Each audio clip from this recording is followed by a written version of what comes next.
Bom dia, jovens! Mais uma Escola Bíblica Dominical. Olha, lembre-se que nossa aula está sendo gravada. Então, se você não quiser ser gravado aí, fecha sua câmera aí e tudo mais. Mas então vamos aqui dar continuidade. Deixe-me projetar aqui a tela. Calma aí. Deixa eu projetar aqui. Pronto, essa aqui mesmo. Tá certo aí, Vitor? Eita, tá errado aqui. Deixa eu... Certo, tá. A saúde hoje é grande. Começar cedo.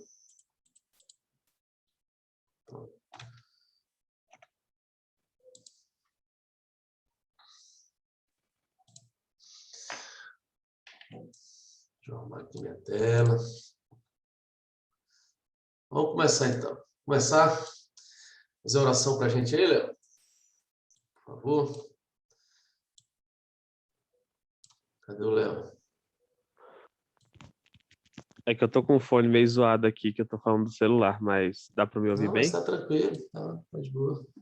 Beleza. Senhor Deus Pai, muito obrigado por esse momento que o Senhor nos dá de aprofundar nos nossos estudos na sua palavra, Deus.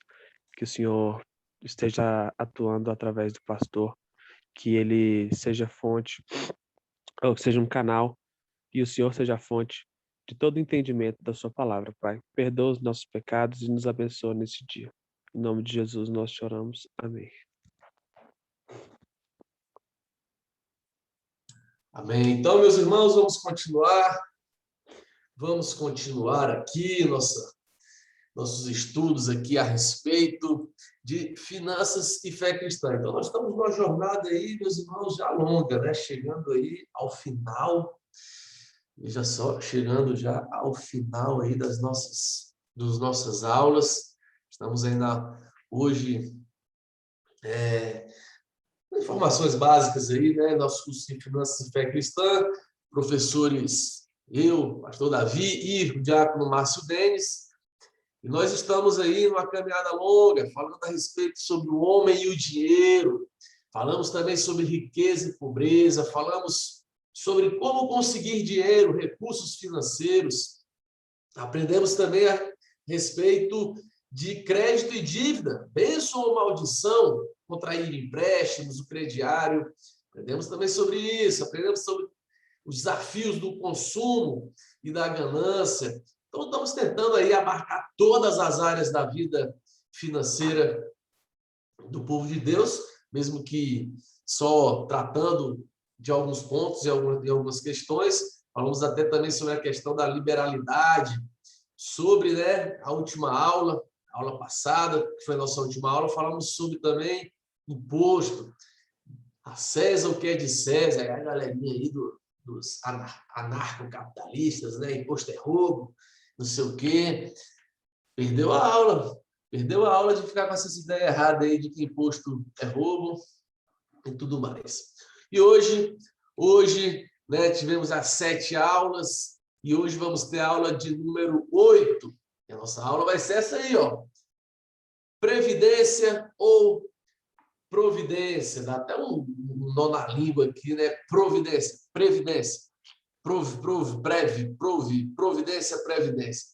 E como nós somos um canal culturalmente, também aqui o nosso não só EBD, mas não só Bíblia, que é importante, o essencial, e tudo à luz da Bíblia, mas também somos cultura, né, gente? O que é previdência? Vou fazer um panorama primeiro a respeito do que é previdência.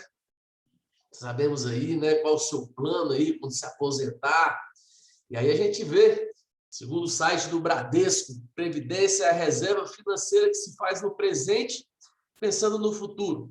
O objetivo é que o dinheiro acumulado ao longo de anos seja usado pelo trabalhador quando se aposentar, ou caso perca a capacidade de trabalhar, ou ainda no momento de realizar um projeto de vida.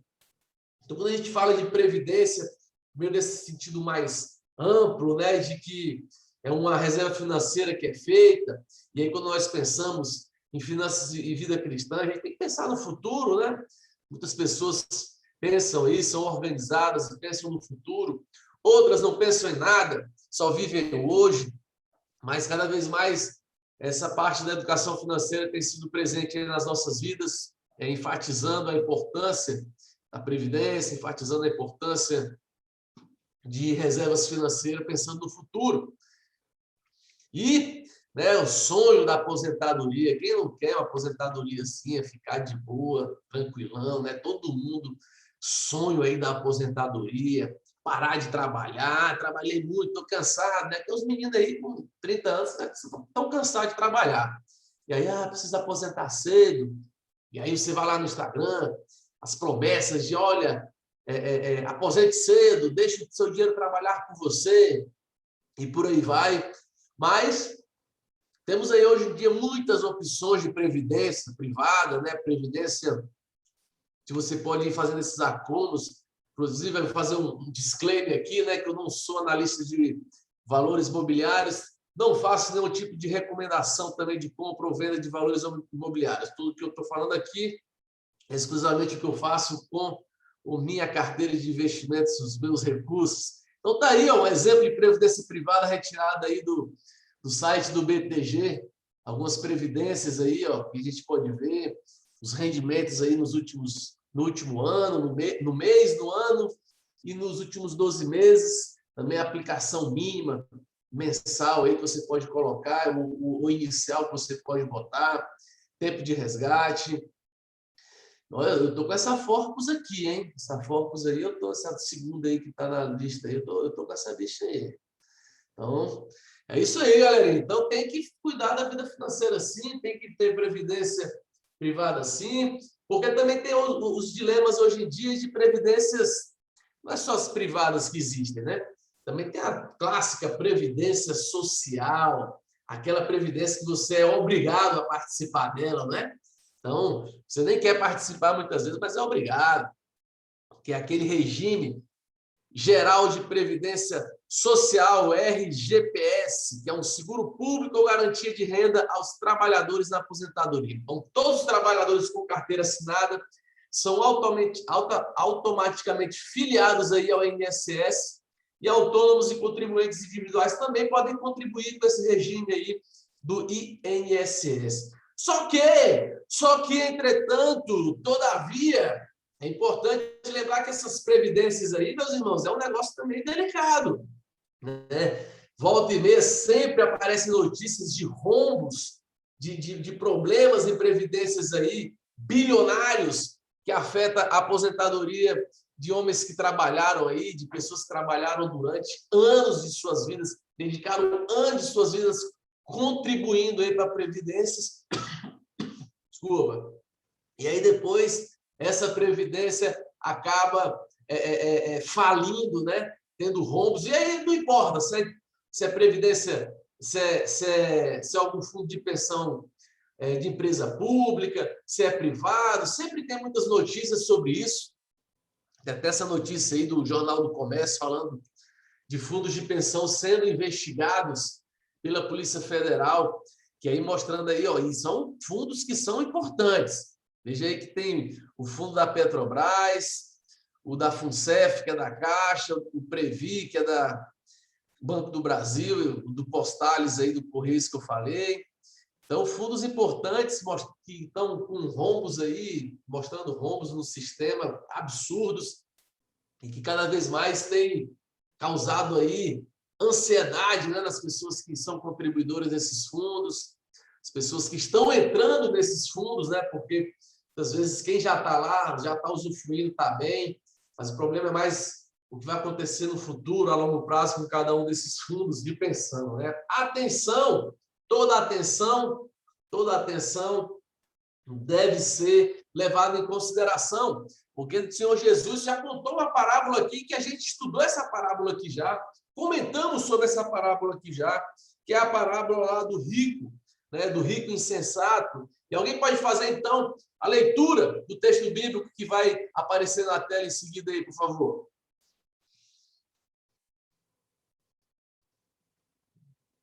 Vou tirar aqui. Pode ler? Bom Pode. dia, galera. O campo de um homem rico produziu com abundância e arrazoava consigo mesmo, dizendo: que farei, pois não tenho onde recolher os meus frutos?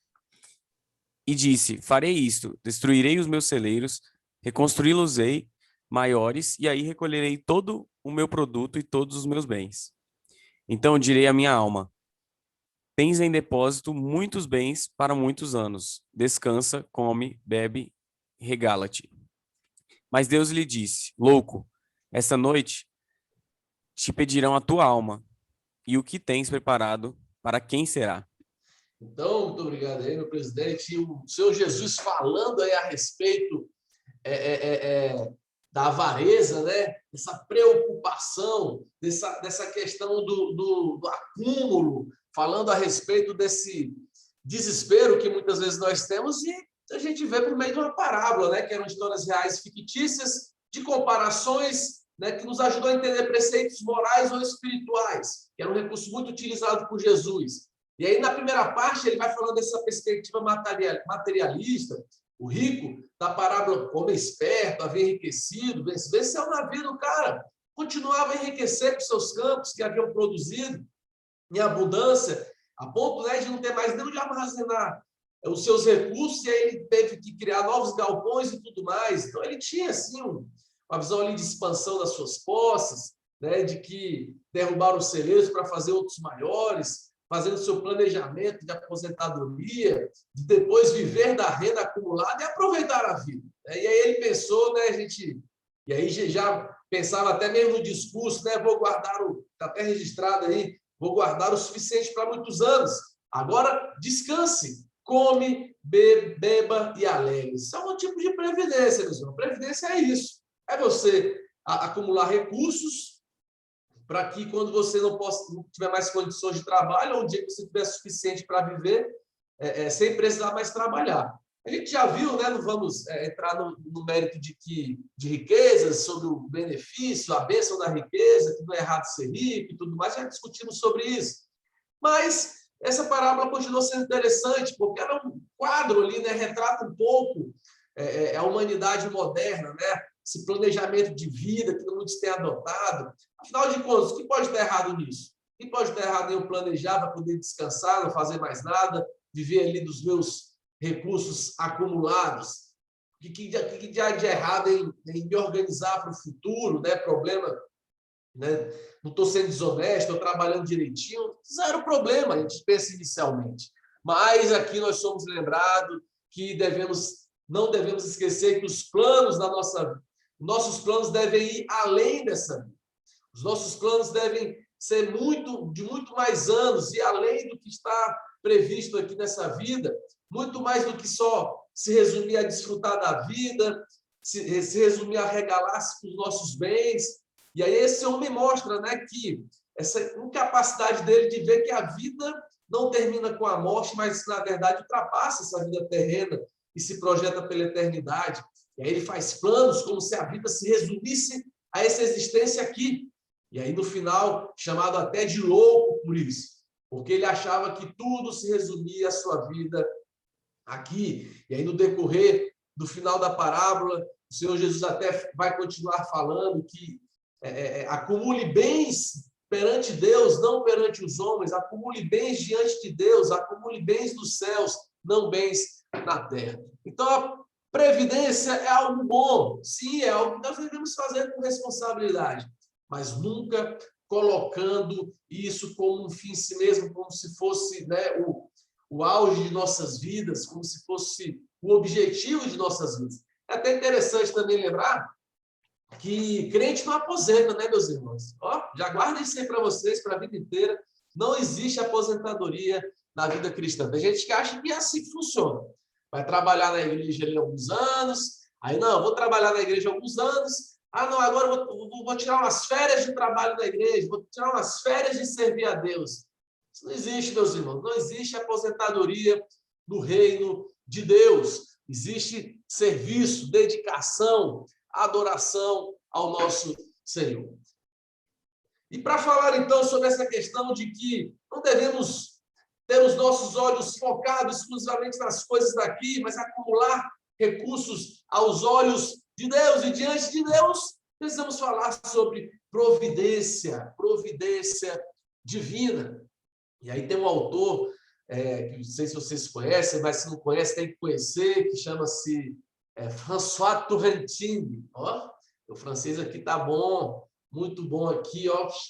E aí os teólogos vão colocar que providência vem do latim providentia, que é ver de antemão, que tem a ver com esse providere aí também do latim. E aí o Turrentine diz que o Deus que decretou todas as coisas para a sua glória em Cristo executa seu decreto na história pela preservação e controle de todas as suas criaturas e pela concorrência com todas as suas ações, para que todos os seus propósitos sejam cumpridos. Meus irmãos, hoje nós vamos estudar a respeito dessa doutrina importante da vida cristã, providência divina. E isso é muito importante, meus irmãos. Você tem que sair daqui compreendendo a providência divina, ou pelo menos atiçado de querer conhecer mais a respeito da providência divina. Porque, como diz aí também o nosso François Turrentine, não pode o mundo subsistir sem aquele pelo qual foi criado. Porque as mesmas razões que o impelem a criar também o impelem a governar. Só que, quando nós falamos de providência divina, alguns perigos já surgiram ao longo da história da igreja. Alguns perigos têm nos assediado também, não só ao longo da história da igreja, mas também nos dias modernos. E aí conhecer esses perigos é importante antes da gente dar continuidade ao estudo da providência divina. Que perigos são esses? E o primeiro perigo é esse aí. Alguém sabe o que significa esse relógio aí? Ninguém vai... Não, esse aqui é impossível de acertar. Esse aí é impossível. A gente falando de... Vamos ver se tem alguém inteligente, suficiente, né? Se eu posso dizer assim. A gente falando de providência, e aí vê o relógio. Não vem... Nenhuma ideia vem à cabeça, né? Fala sério aí. Será que nenhuma ideia vem à cabeça? Quero ver aí mensagens. Nenhuma ideia vem à cabeça? Nenhuma. Será? Acho que não, hein? Ninguém falando nada. Zero ideias quando vê um relógio. Mas eu botei esse relógio para apontar para uma cosmovisão, meus irmãos. Cosmovisão chamada deísta. Cosmovisão deísta é uma cosmovisão que ganhou muito destaque com o iluminismo ali no século... A partir do século XVII, né? Ali 1650, até por volta ali do ano de 1800, encontrou inclusive o seu auge ali no século XVIII na Inglaterra.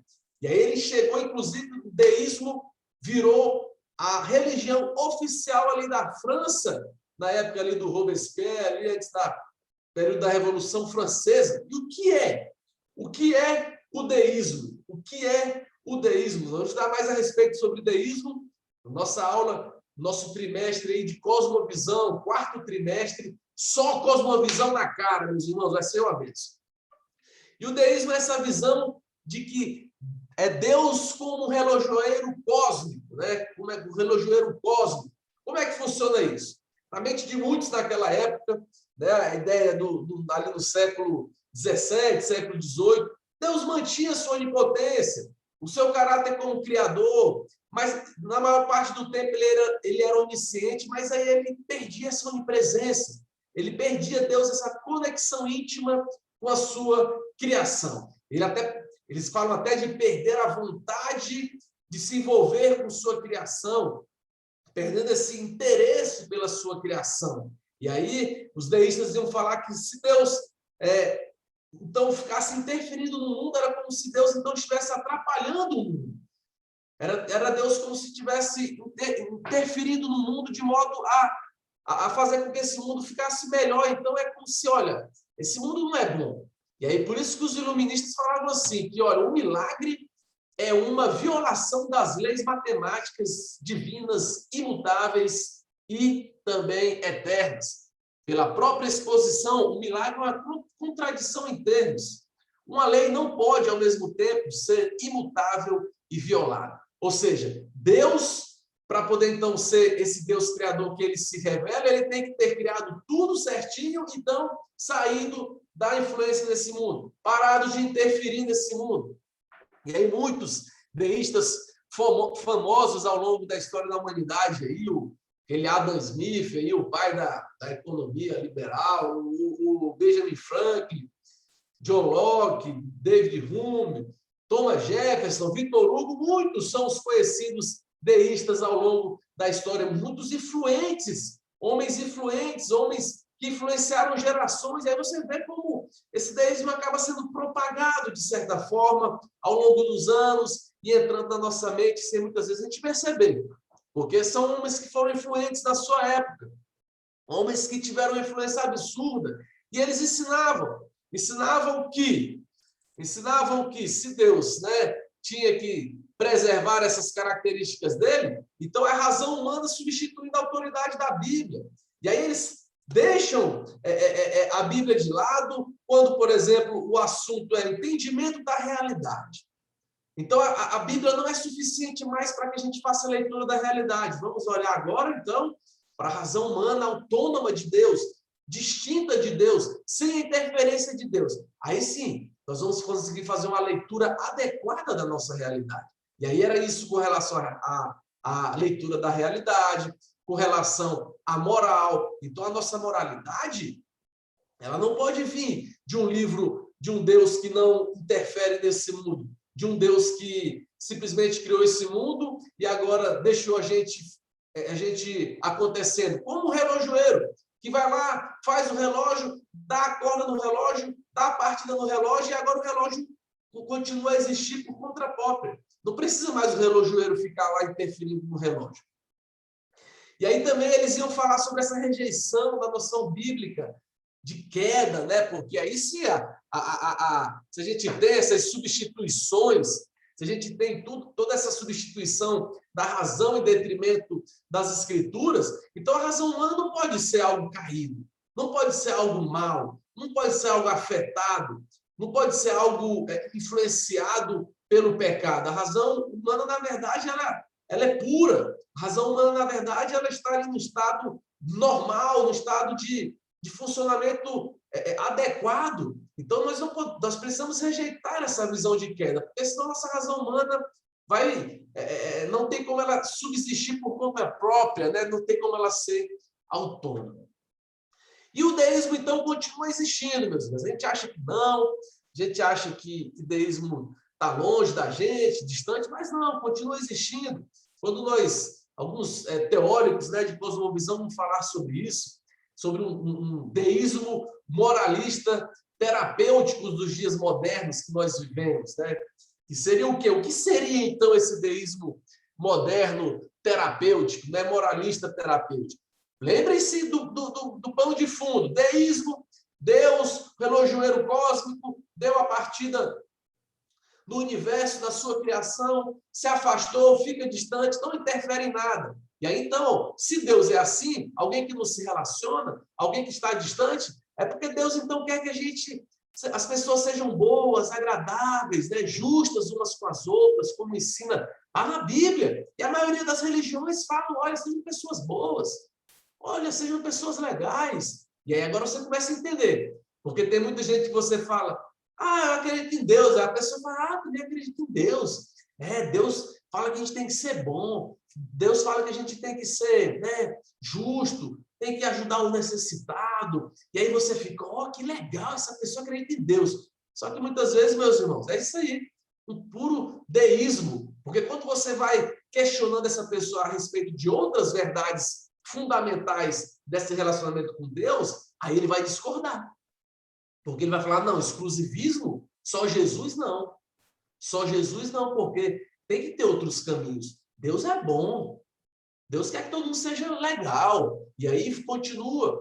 E aí também um dos objetivos desse deísmo moralista terapêutico, né, um dos princípios, uma das verdades é que o objetivo da vida é ser feliz e se sentir bem consigo mesmo. Aí você começa a entender, então, olha só por que existe tanto esse discurso das pessoas falarem que o importante é ser feliz e se sentir bem consigo mesmo. Influência, meus irmãos, desse deísmo, influência desse racionalismo humanista que influenciou essa visão de Deus e que contorce, né? que acaba afetando, influenciando a sociedade como um todo. Também eles vão falar que Deus não precisa estar particularmente envolvido na vida de alguém, exceto quando necessário para resolver um problema. E aí você olha só, percebe? Porque quando as pessoas têm problemas, elas vão atrás de Deus para solucionar problemas que são impossíveis. Tá lá, então, problema de saúde, vai morrer. Eita, só Deus então. Então deixa eu ir lá em Deus, porque Deus é que pode resolver. Aí Deus resolve o problema, o que a pessoa fala? Agora, deixa eu continuar vivendo a minha vida que Deus me deu para viver, sendo feliz, sendo justo, sendo boa, amando todo mundo, todos os caminhos levam a Deus, e por aí vai. E aí o auge, quando a gente pensa nisso, é essa questão de que também, olha, todas as pessoas boas vão para o céu. Então, você falar de inferno para um deísta é um absurdo. E muitas vezes, meus irmãos, ele nem se identifica como deísta. Ele nem sabe que ele está enquadrado nessa visão de mundo deísta. Porque ele não sabe, ele não estudou a fundo. Na verdade, é muito automático, é muito cultural, às vezes. E aí ele está lá, não, pessoas boas vão para o céu. Aí morre alguém, esse alguém nunca matou, nunca roubou, nunca fez nada de mal para ninguém, ajudava o pobre, fazia doações, mas ele não tinha um compromisso com Jesus. Mas aí essa pessoa morreu. E aí o que falam?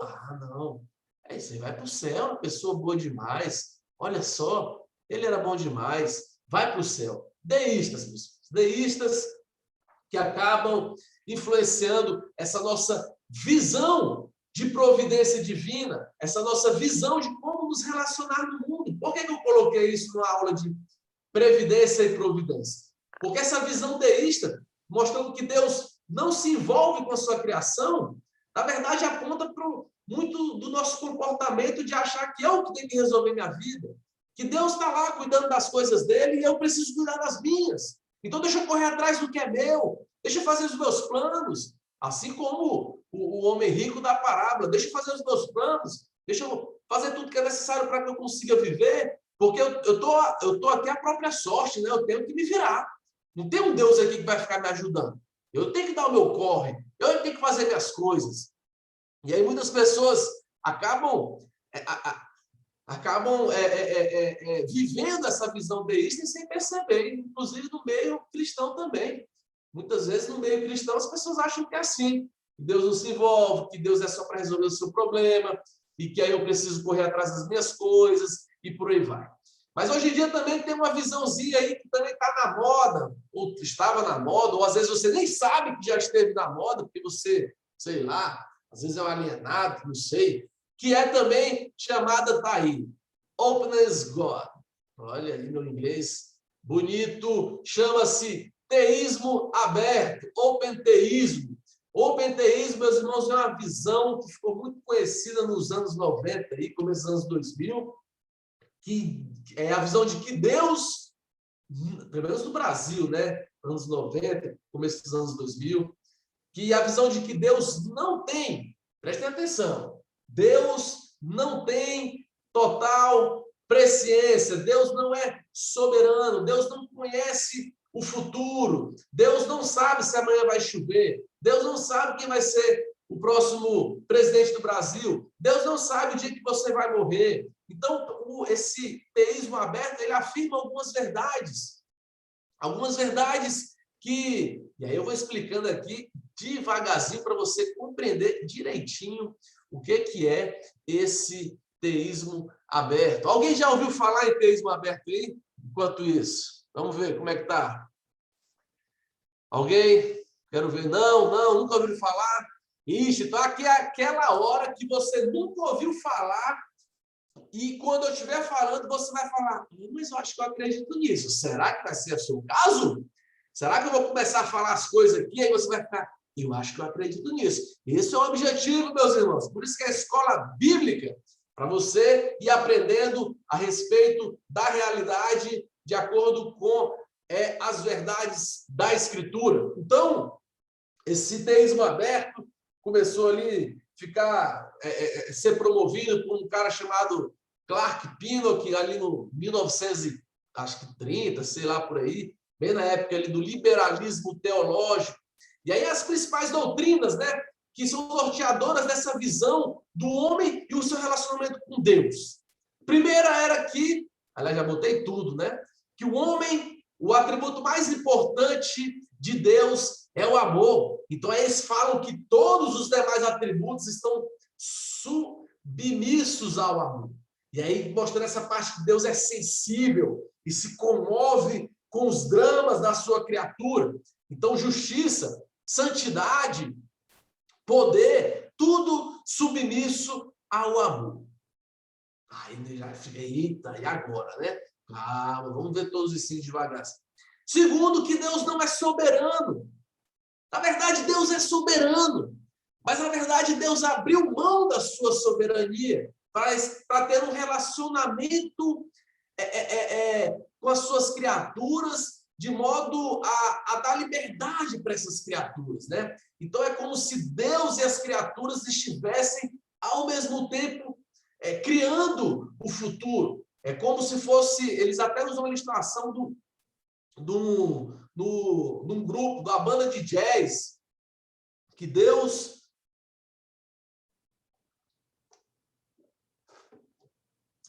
é uma banda de jazz ali, que aí a banda de jazz, o cara fica lá no seu sax, e aí de acordo com o que vão cantando, ele vai acompanhando e fazendo a coisa acontecer.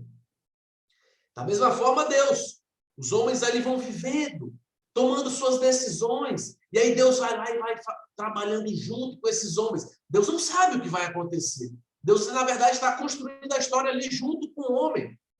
E é por isso, então, que, por exemplo, você percebe que Deus, ao abrir mão de sua soberania, para que o homem consiga ter a liberdade de viver plenamente, e assim Deus ir cooperando com o homem. É por isso que Deus é incapaz de fazer tudo o que ele quer. Por exemplo, Deus é incapaz, um Deus que é amor, um Deus que o seu atributo mais importante é o amor, é por isso que ele não consegue impedir tragédias. É por isso que Deus também não consegue impedir o mal de acontecer. Porque, olha só, eu sou todo-poderoso. Eu sou amor, mas eu não posso fazer essas coisas, que se eu fizer essas coisas, acabar com essas coisas, vocês não vão viver, vocês não vão ter liberdade, então eu estou abrindo mão de minha soberania. É o que eles falam. E aí, o Deus fica bem submisso também às decisões humanas, né? O que ao final vai obter objetivos eternos, pois ele vai redesenhando a história de acordo com essas decisões. Então, Deus vai escrevendo a história de acordo com as decisões dos homens. E aí, as coisas vão acontecendo. É por isso que ele fala que Deus ignora o futuro, pois ele não vive no tempo ele vive no tempo e não fora dele. E aí Deus vai aprendendo junto com o homem, né? A história vai acontecendo, as experiências humanas vão acontecendo, e Deus vai aprendendo ali junto com o homem, com o passar do tempo. E aí o futuro vai ser sempre essa determinação, dessa combinação das ações da criação dos homens e também das ações de Deus. Então, por isso que o futuro ainda é existente. Pois os seres humanos, eles são absolutamente livres para decidir o que quiserem. Deus não sabe antecipadamente o que vai acontecer. E aí mostra justamente esse Deus que se arrisca, né? Por isso que está aí, um Deus que se arrisca. Ele se arrisca ao criar seres racionais, livres. E aí Deus estava se arriscando, porque sabia que eles podiam tomar decisões ruins, como os anjos fizeram, como Adão e Eva fez. Mas ele continua se arriscando diariamente, correndo esses riscos por amor às suas criaturas, respeitando a liberdade das suas criaturas, desejando se relacionar com essas criaturas. Que coisa linda! Alguns devem estar pensando, não é? Ou não? Espero que não. E aqui eu estou, olha, lembra aqui que não concordo com isso, eu estou apenas falando no que eles acreditam, né? Esse teísmo aberto. E aí, por isso que um dos outros nomes dessa teologia também é chamado de teologia relacional, teísmo aberto, teologia relacional, que mostra um Deus vulnerável, passível de sofrimento e de erros em seus conselhos e orientações. Então, Deus também pode errar nesse relacionamento com os seus homens, os seus planos podem ser frustrados, porque Deus quer uma coisa, mas aí o homem quer outra. E aí, para ele não interferir na decisão do homem, e aí ele frustra os seus planos para deixar o homem livre e ali construindo a história juntamente com os homens. Então, Deus, nosso Deus que muda, um Deus que é mudável, né? É um Deus que ele muda seus planos, muda suas decisões, se arrepende das suas tomadas de decisões, porque ele está agindo ali em cooperação com as suas criaturas frágeis, limitadas. Então, eu preciso me adaptar a elas, né? E aí eles usam textos bíblicos para justificar e por aí e tudo mais. Vejam só, meus irmãos, que legal, hein? Gostaram? Gostaram aí do teísmo aberto? Um absurdo, né, meus irmãos? Um absurdo. Por isso que Calvino já nos dá uma surra com relação a essa visão aí, ó. Veja, alguém pode fazer a leitura.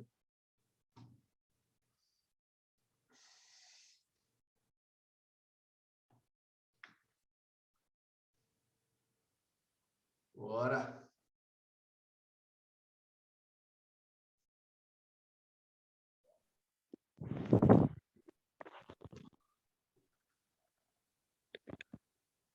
Pirula, é isso. Se alguém cai nas garras de assaltantes ou de animais ferozes, se do vento a surgir de repente só...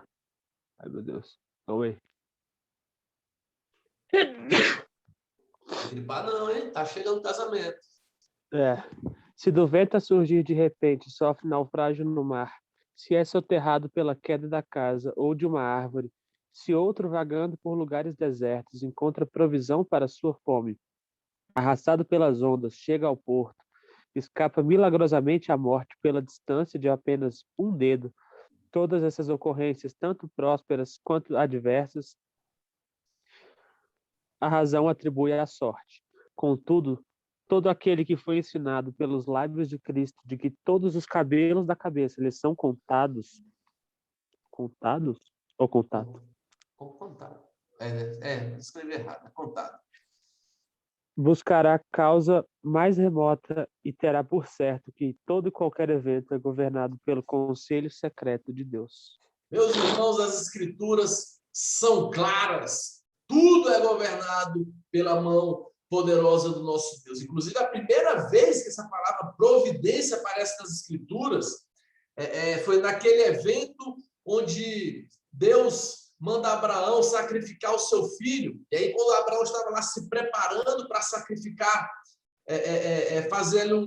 obedecer a Deus, sacrificar o seu filho, e aí Isaac pergunta: eis que vejo o fogo e a lenha, mas onde está o cordeiro para o holocausto? E aí Abraão responde, né, que Deus proverá para si, meu filho, o cordeiro para o holocausto. Gênesis 22, versículo 8. Palavra que Abraão utiliza lá, que é Jeová Jireh, que Deus proverá. As escrituras sempre mostram um Deus providenciando coisas, meus irmãos, não obra do acaso. E aí, quando está para sacrificar o filho, aparece lá o cordeiro que é para ser sacrificado. Agostinho falava que tampouco permanece a obra de alguém que se afasta da estrutura da casa que ele mesmo edificou, interrompendo-a e partindo. Muito menos o mundo pode ficar de pé, sequer um instante, se Deus subtrair dela seu controle. Agora vamos ver aqui o que a nossa confissão de fé fala, que ela resume bem esse conceito da providência, essa ideia da providência para nós nessa manhã. Alguém pode fazer a leitura?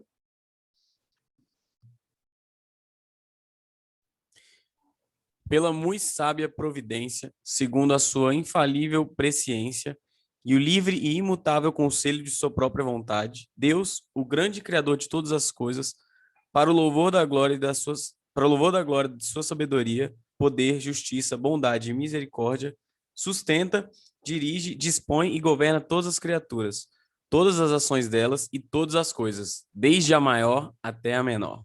Meus irmãos, isso é bombástico.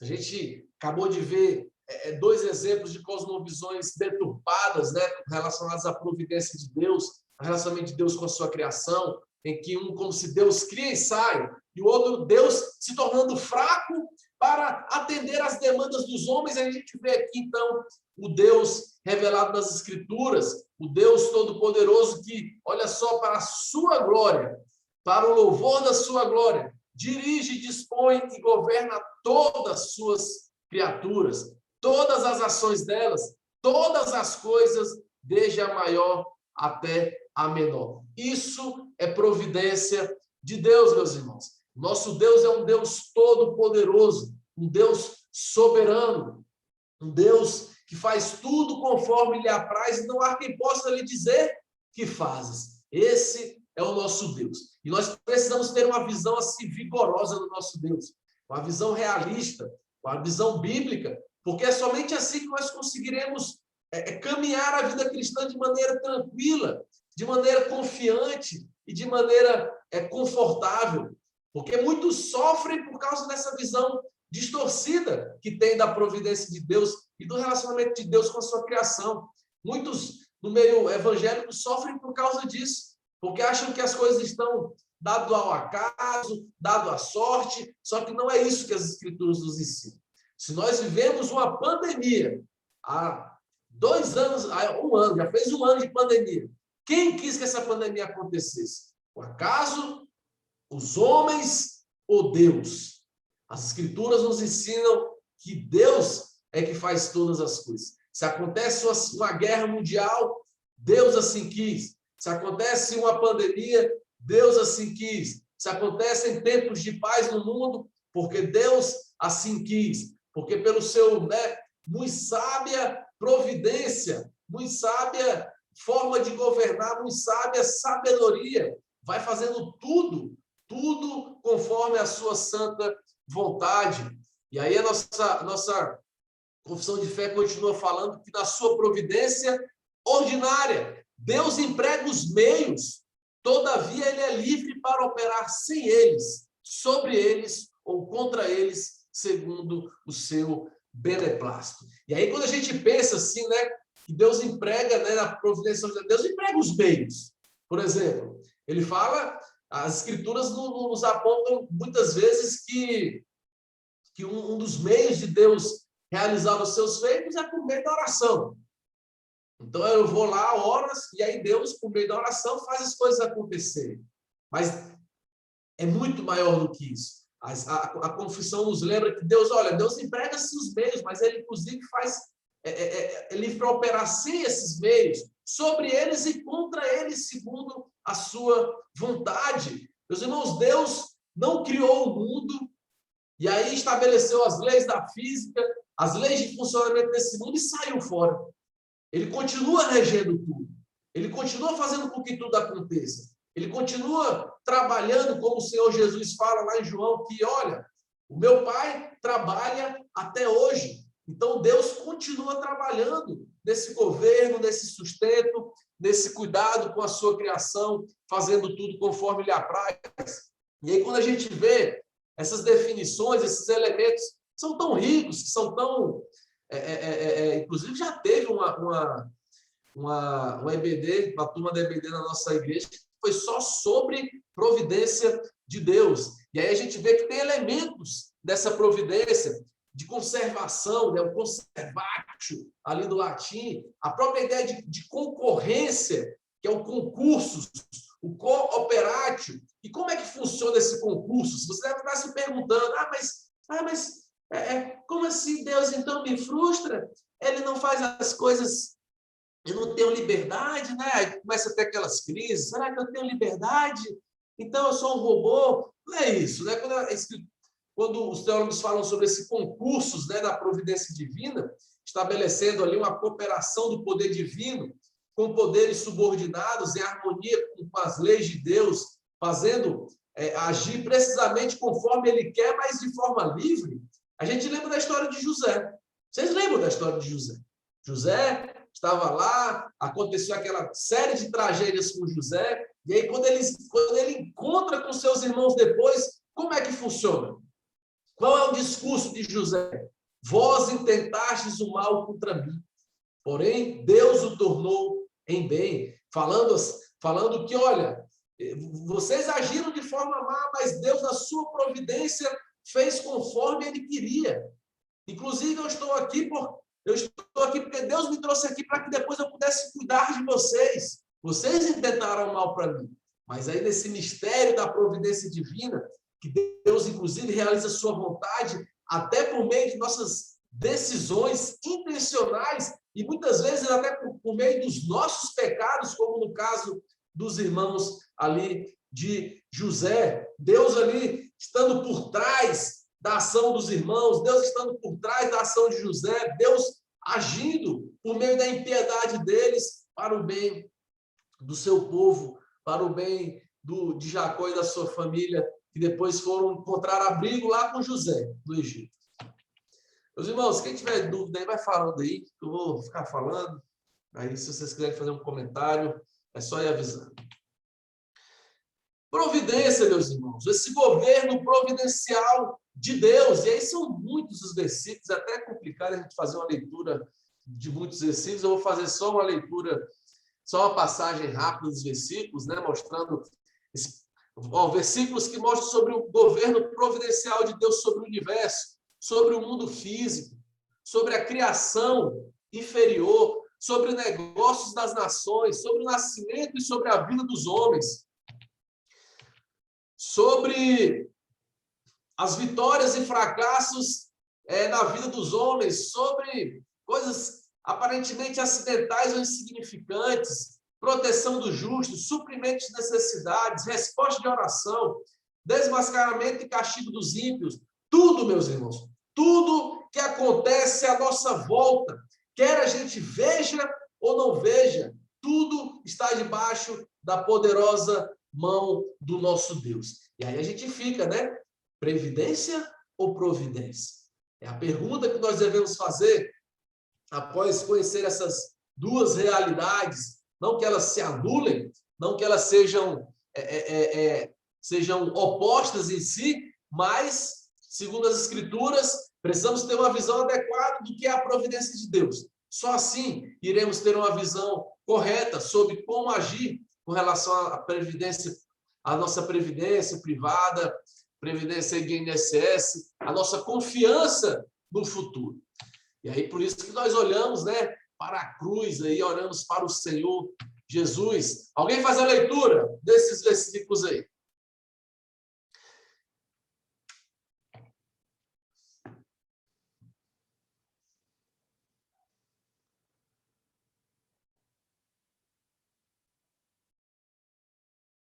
Bora!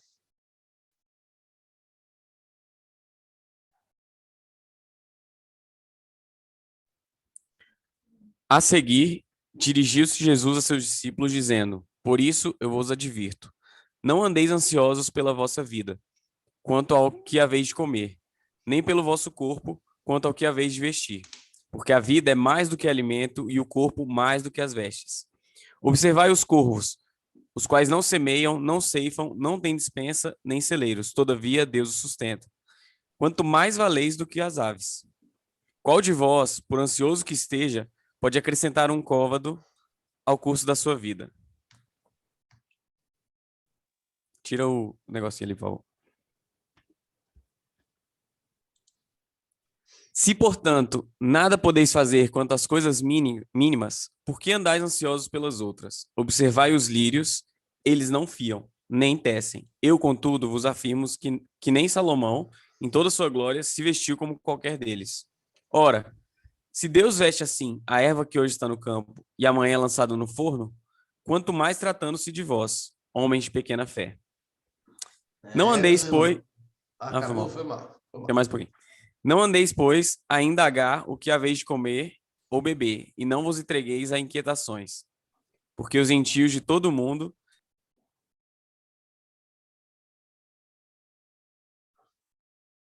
Oi? Alô? Oi, deu uma mutada aqui. Voltou. Não andeis, pois, a indagar o que haveis de comer ou beber, e não vos entregueis a inquietações, porque os gentios de todo o mundo é que procuram essas coisas, mas vosso Pai sabe que necessitais delas. É isso aí. Meus irmãos, que verdade. E essa passagem, lembre-se que é logo após a parábola lá desse rico insensato, daquele rico lá acumulador de coisas. Meus irmãos, isso é uma lembrança muito importante para o nosso coração. As pessoas acham, o Filho de Deus, inclusive, tem que lembrar, não pode esquecer que Deus cuida do seu povo. Deus cuida de tudo na vida do seu povo. Por isso que é inadmissível crente inquieto com o que vai comer, com o que vai beber, essas outras questões, essas inquietações, porque são os gentios que procedem dessa forma. São os gentios que não conhecem esse Deus da providência, esse Deus todo-poderoso, esse Deus soberano, que cuida do seu povo. São os gentios que agem assim. Então, quando nós agimos inquietos, preocupados, eita, mas e agora? Como é que vai ser minha vida? E não sei o quê. Está agindo como gentil o texto bíblico está falando. Não que você não possa ser responsável, trabalhar, cuidar das coisas, se organizar, não é isso. Mas é que esse tipo de inquietação, né, esse tipo de ansiedade aqui, é aquela que realmente afeta a sua vida, sua saúde, seu bem-estar, que você ali, sua vida realmente trava, você perde noite de sono, você fica infeliz, você fica inquieto, porque as coisas, olha só, estão faltando, eu não sei o que vai acontecer e tudo mais. Mas também é sempre bom lembrar que essa promessa aí é como no pão nosso de cada dia, né?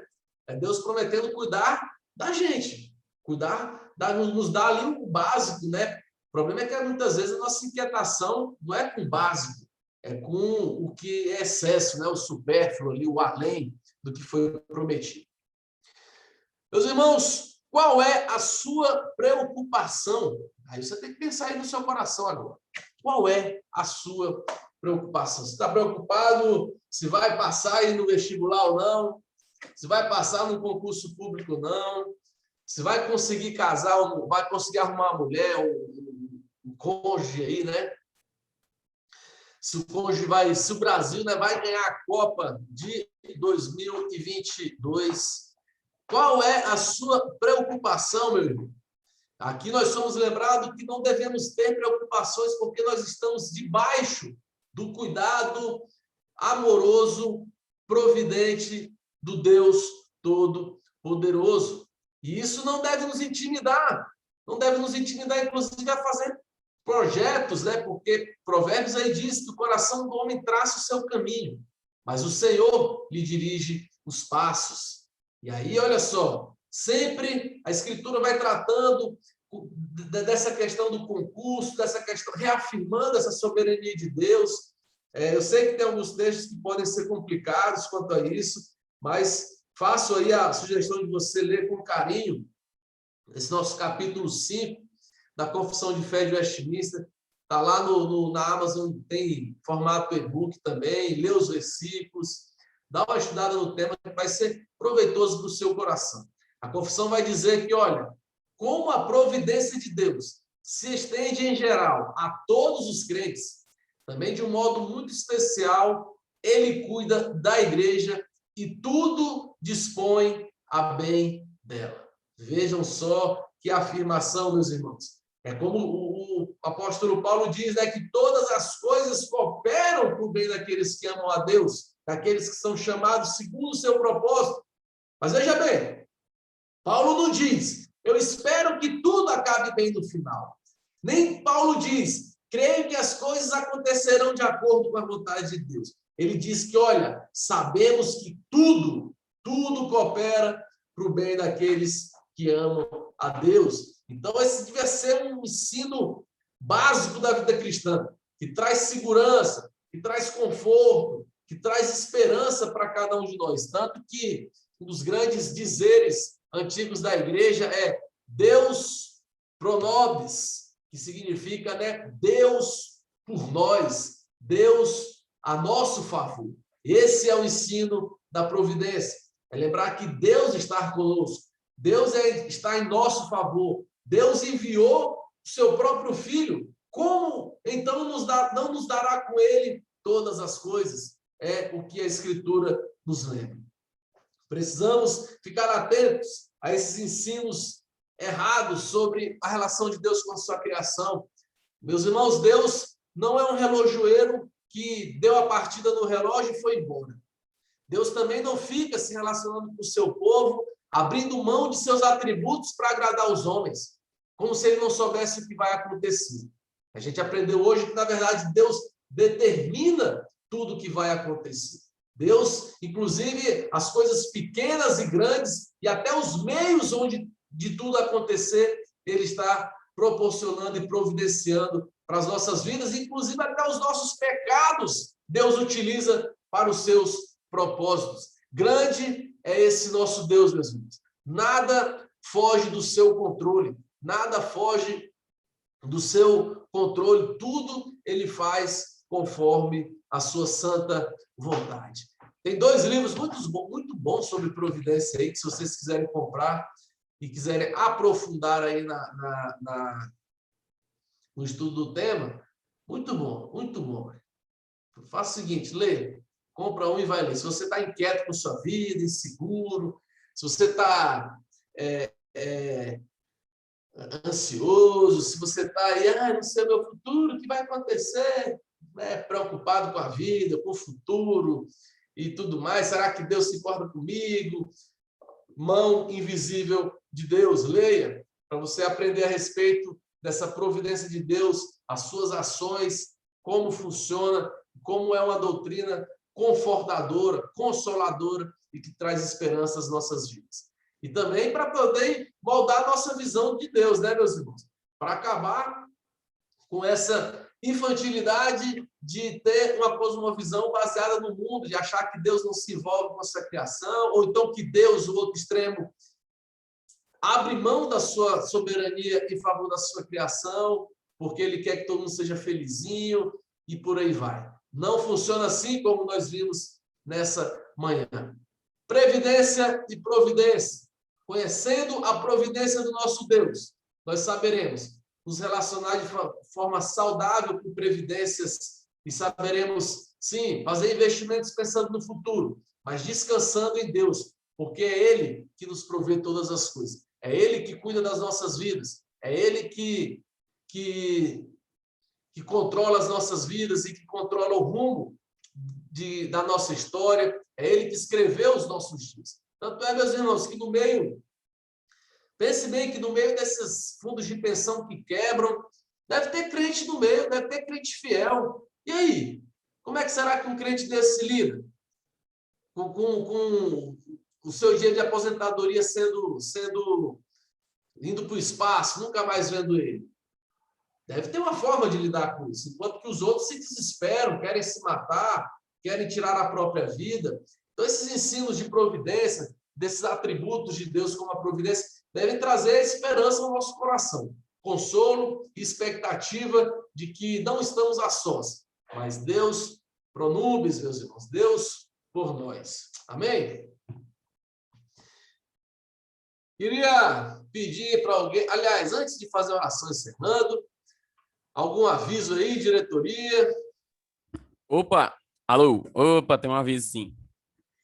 Galera, para quem não está indo, estamos tendo PGs já presenciais, graças a Deus, está sendo uma bênção, respeitando o distanciamento, então está sendo ótimo. Para se você ainda está um pouco assim ansioso, vimos que não deve ficar ansioso.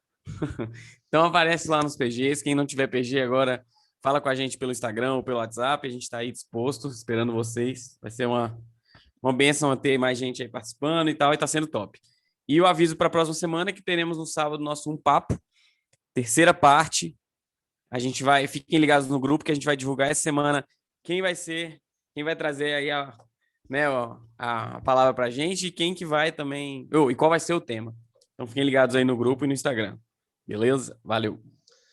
Isso aí, meus irmãos. Então, lembre-se aí também de antes de encerrar a aula, lembre, fazer o quê?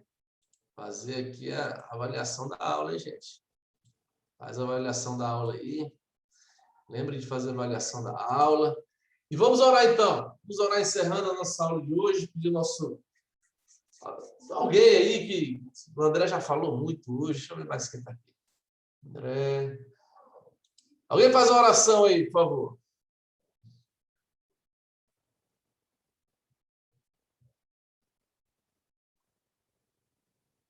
É difícil, hein? Vitor, faz uma oração para nós aí. Tá, vamos lá. Senhor nosso Deus, nosso Pai, louvado seja o teu nome para todo sempre. Te agradecemos, Senhor, por essa oportunidade que o Senhor nos deu de conhecer a tua palavra, que o Senhor guarde nos nossos corações e que possamos praticá-la cada dia das nossas vidas. Te pedimos perdão pelos nossos pecados e que o Senhor esteja abençoando a família de cada um aqui presente. Te pedimos um ótimo domingo, uma ótima semana, ó Pai. No nome de Jesus, amém. Amém. Deus abençoe, meus irmãos. Bom domingo, bom almoço aí. Vamos curtir a família de vocês. Tchau, tchau.